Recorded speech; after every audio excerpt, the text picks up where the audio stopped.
আয়না ঘরে কর্নেল হাসিন গুম হয়েছে। আমার ঘরটা কিন্তু সবচেয়ে খারাপ ঘর ছিল আপা। হাইট খুব কম ছিল, চরম গরম। আমাদেরকে যেইভাবে টর্চার করা হয়েছে, চোখ বেঁধে মুখ বেঁধে ঝুলাইয়া, এদেরও কিছু করতে হবে, নাহলে এরা সোজা হবে না, সত্য কথা বলবে না। মানুষ হত্যা করা, এই মানসিকতার মধ্যেই আওয়ামী লীগ। আমি কিন্তু সেনাবাহিনীর একমাত্র অফিসার। স্বাধীনতার পর 3টা খেতাব, পুলিশে বিপিএম, এই জেএমবি দমনের জন্য, সীমান্তে সন্ত্রাসী দমনের জন্য বিডিআর পক্ষ থেকে বাংলাদেশ রাইফেল পদক, বীর প্রতীক, 3টা খেতাব। দেশের জন্য এতটা করার পরে যে তিক্ত বিতক্ত আমার হয়েছে রাজনীতির উপর, ঘৃণাবোধ, আমার মনে হয় তাদের দেশপ্রেমের অভাব, তাদের ভারত প্রেম আমাদেরকে খুব কষ্ট দেয়। আমরা দেশের জন্য জীবন দিব বলে স্বাক্ষর করি, দেশের জন্য আমরা জীবন দিব। এই লোকগুলি, রাজনীতিবিদরা, বিশেষ করে আওয়ামী লীগরা আমাদের খুব পীড়া দিছে। আমরা চাই না এই ধরনের রাজনীতিবিদ দেশে জন্ম হোক। আপনি নিজে দীর্ঘ সময় গুমের শিকার ছিলেন।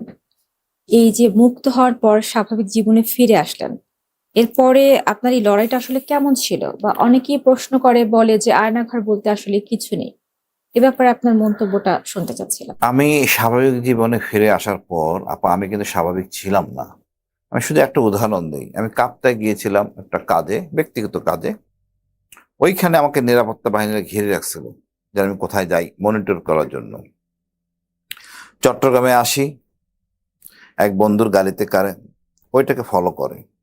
চট্টগ্রামে আসার পর একটা এসি বাসে চলে আসবো, সেই গাড়িটাকে ফলো করে এবং এই গাড়িটাকে মাঝপথে থামাইয়া কুমিল্লাতে আমার হাতে অস্ত্র যে আছে লাইসেন্স চেক করে। আপনি বুঝেন আমি কেমন স্বাভাবিক ছিলাম। 5ই আগস্ট আগ পর্যন্ত সম্পূর্ণ সময়টা আমি প্রচন্ড নিয়ন্ত্রণে ছিলাম। নেত্রী নিউজের মাধ্যমে যখন প্রকাশ করলাম আয়নাঘর, এটা নিয়ে অনেক হাসাহাসি হয়েছে। আরাফাত, নিজে মজুমদার অনেক কিছু বলছে। আমি কিন্তু আমার জায়গায় ছিলাম এবং প্রায় 10-এর অধিক মামলা করা হয়েছে আমার বিরুদ্ধে, আমি মিথ্যা কথা বলছি।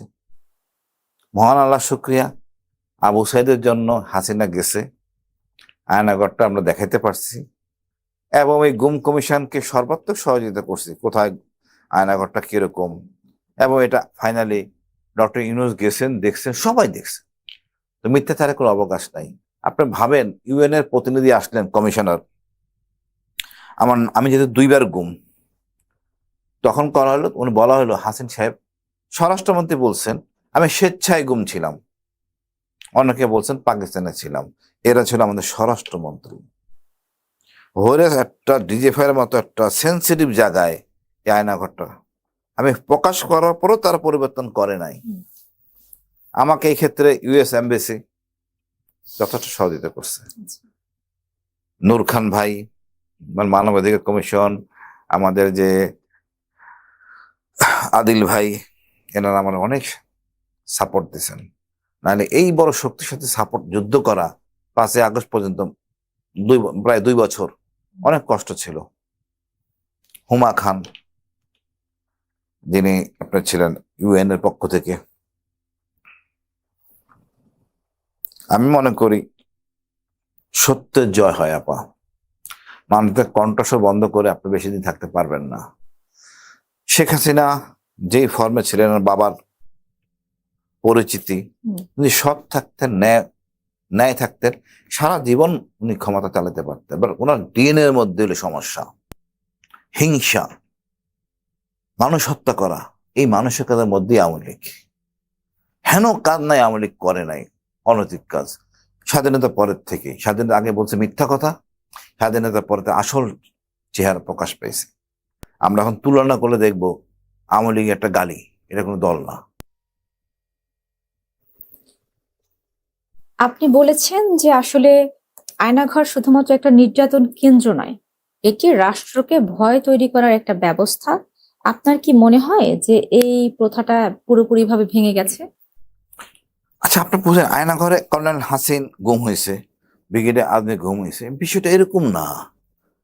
আমি গুম হয়েছি, আমার অধ্যায় শেষ। আমার পরিবার, বউ, বাচ্চা, মেয়ে, মা, খালা সবাই আতঙ্কগ্রস্ত, পুরো সমাজ ব্যবস্থা আতঙ্কগ্রস্ত। লোকজন কথা বলতো না, তারপরে রিউমার ছড়ানো হয়েছে কর্নেল হাসিন মারা গেছে, কর্নেল হাসিনকে পাগল করে ফেলা হয়েছে, কর্নেল হাসিনকে ভারতে ফেলাই দিয়েছে। মানে কি যে একটা মানে বিভৎস রাষ্ট্র কেমনে করে আমি জানি না। গণতন্ত্রে এই জিনিস চলতে পারে না। যারা করছে, দেখেন গুমের অনেক ধারা আছে। যারা গুম করে তারা একটা অপরাধী, যারা গুম হেফাজত করে রাখছে, যারা দেখে রাখছে আমাদেরকে, এটা তো কোনো বাংলা শব্দ নাই, আয়নাঘর যেখানে রাখছে, কারো না কারো দায়িত্ব ছিল তো, সে অফিসাররা অপরাধী। 3 হলো যারা জানতো কিন্তু কোনো প্রতিরোধ বা কোনো ব্যবস্থা নেয় নাই, তারা অপরাধী। এটা আমাদের জন্য একটা কালো অধ্যায়। ইতিহাসের খাতায় লেখা থাকবে আওয়ামী লীগ এই জিনিসটা করছে। হয়তো দেশের স্বার্থে অপ্রয়োজনে 24 ঘন্টার বেশি লাগে, আমাদেরও লাগতো। এক টাইম দেখা গেছে 48 ঘন্টা লেগে গেছে জেএমবি ধরার সময়। কিন্তু অনৈতিকভাবে আপনি মানুষকে আটকে রাখবেন বছর পর বছর, একটা সেই নিম্নমানের জায়গা। আমার ঘরটা কিন্তু সবচেয়ে খারাপ ঘর ছিল আপা, হাইট খুব কম ছিল, চরম গরম। আর যেই পরিবেশ আমাকে রাখা হয়েছে, এটা ভদ্র মানুষ সভ্য মানুষ করে না। তাই মাঝে মাঝে মাঝে মনে হয় মাফ করে দেই, না এরা মানুষ ছিল না। এদেরকে যদি দণ্ডিত না করা হয়, আগামী প্রজন্ম একই সমস্যা করবে। আল্লাহর কাছে শুকরিয়া, যেমনটা বলছি তেমনটাই পাইছি। যে কথা, যে ভাষা, যেভাবে বর্ণনা ছিল আমার 5ই আগস্টের আগে এই মানবাধিকার সংস্থার কাছে, তেমনটাই পাইছি। কোন রকম অতিরিক্ত করতে হয় না এই কাজ। গুম কমিশনটা গঠন করা হয়েছে, তদন্ত ব্যবস্থাও হয়েছে, কিন্তু একজন ভুক্তভোগী হিসেবে আপনার কি মনে হচ্ছে যে এর সঠিক বিচার প্রক্রিয়াটা সঠিকভাবে খুব দ্রুতভাবে এগোচ্ছে? দেখেন, আমরা বাঙালি, আইন কানুন সব কিন্তু ব্রিটিশের দর্শনে হয়েছে। যে দর্শনে কোনো ব্যক্তি মিথ্যা কথা বলে না। বাংলাদেশে এই দর্শন চলে না। বাংলাদেশের দর্শন চলে ওই ডিবি অফিসে নিয়ে সাইজ করা। বাঙালি শুরুতে মিথ্যা কথা বলে। যেই দেশে সাক্ষী পাওয়া যায় টাকার বিনিময়ে, সেই দেশে এই আইন বিব্রতকর। আপনি চিন্তা করতে পারবেন না, গুম কমিশন আইসিটি যেটা চলতেছে, এখানে জিজ্ঞাসাবাদের জন্য ধমক দেওয়ার কোনো স্কোপ নাই। একটু এত জিনিস আপনি কোত্থেকে পাবেন? সহজে কথা বাঙালি বলে না। এখন কিছু জিজ্ঞাসাবাদ, কঠোর জিজ্ঞাসাবাদ করতে হয় আপা, সেই সিস্টেমটা নাই। এখন কেন করবে একটা অফিসার এত? তার কোনো ইনসেনটিভ নাই। যারা পুলিশ প্রসিকিউটর, তাদের কোনো একটা যে উদ্যম নিয়ে কাজ করবে সেটা নাই। কেন করবে? আমরা হতাশ। আমি তো চাই একটা তদারকি টিম থাকা দরকার, মামলাটা কোন মামলা কিরকম হইতেছে না হইতেছে। আমরা তো হতাশ, ন্যায় বিচার পাবো কিনা। বিকজ দুইটা কোর্টে এত মামলা বিচার করা সম্ভব না। 1800টা গুম, এই তদন্ত করার যত অফিসার দরকার তার কিছুই নাই আসলে। বিশাল ব্যাপার। এমন তদন্ত গেলাম, জিজ্ঞেস করলাম, করেছেন না। এটা যদি আড়াআড়ি নিয়ে কিছু করতে হয়, আমাদেরকে যেইভাবে টর্চার করা হয়েছে, চোখ বেঁধে মুখ বেঁধে ঝুলাইয়া, এদেরও কিছু করতে হবে, নাহলে এরা সোজা হবে না, সত্য কথা বলবে না। এই হলো বাস্তবতা।